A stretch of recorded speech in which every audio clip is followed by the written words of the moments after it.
Hello everyone and welcome to the Synetiq tutorial about what the company does and how to measure emotions and what is neuromarketing.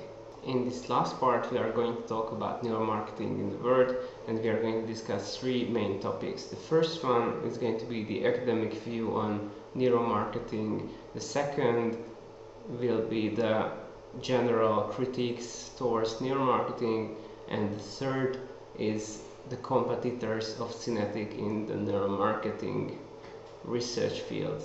Several academics have negative attitudes towards neuromarketing because there are some shady companies that have dubious scientific practices and are not completely transparent in their communications. Scientists are usually very cautious when they have to interpret findings, so that's why it's not really surprising when they don't really like the over-promising nature of neuromarketing research in general. So this means that companies usually don't really discuss effect sizes, accuracy and reliability of the findings, and that's something that can make neuromarketing research less credible. There are also ethical concerns about the use of neuroscientific methods to increase marketing effectiveness. Some people may claim that this is manipulation.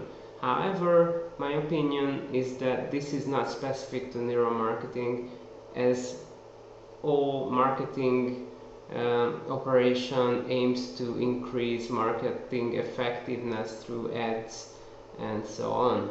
So I would say that neuromarketing only utilizes a new tool to the same aim, which is the influencing of clients or consumers. A more important critique says that the ultimate claim of neuromarketing is not yet well supported, and the ultimate claim is that emotions drive sales and this can be measured. So neuromarketing metrics should predict sales performance, as it is actually true that there is very little evidence as of yet to support this claim. For example, there was a study that compared the metric of several neuromarketing companies, and these companies have to measure the same stimuli with the same environment and very similar sample. So the assumption was that the metrics should overlap largely. However, as you can see it on the figure, the metrics do not overlap. In fact, they have almost nothing in common, and one of the reasons is that all of the metrics are supposed to show engagement, but the definition of engagement was completely different across companies. So some companies used frontal symmetry for engagement, some companies used heart rate, and some other companies maybe use a third method to acquire engagement, and this shows the under-regulation of the field. Fortunately, neuromarketing is listening to all these critics, and it is trying very hard to address these claims and to build confidence and credibility. Now there is a Neuromarketing Science Business Association that is trying to regulate neuromarketing businesses around the world. For example, they created a code of ethics and that contains everything that a neuromarketing company should do to stay ethical. There are also research projects that are aiming to create industry standards, such as the Neuro Standards project. There are also neuromarketing studies that are trying to link metrics, neuromarketing metrics, to ad performance and sales performance. For example, Realize published a white paper about a study where they predicted ad success And there is also a study that is showing how neuromarketing metrics can increase the predictive value of traditional marketing research in ad success.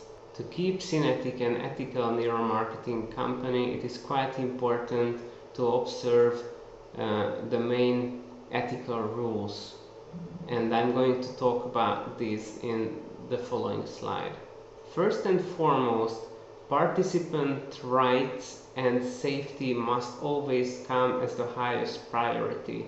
This actually includes the informed consent of the participants to take part in the neuromarketing research, to ensure that no harm will come to the participants, to acknowledge that they are voluntary participants and they can cease their participation at any time, and it is also pivotal to always keep data private.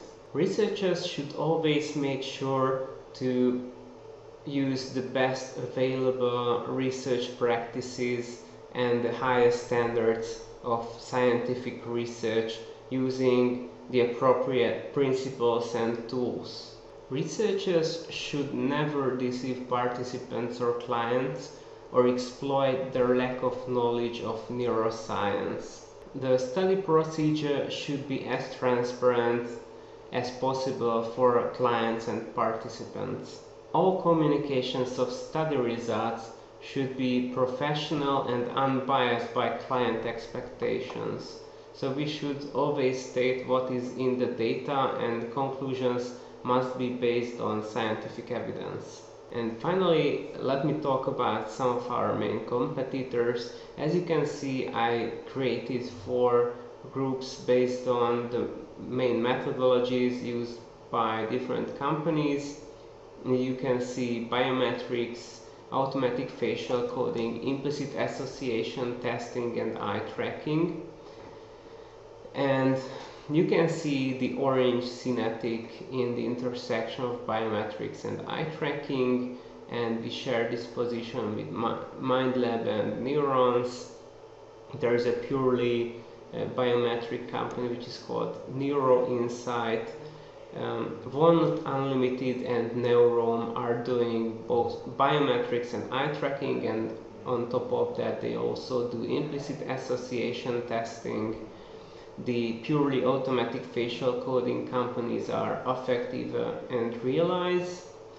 Implicit association testing, facial coding, and eye tracking together is done by Kantar Millward Brown, and all 4 technologies are utilized by Nielsen Neuro and Ipsos.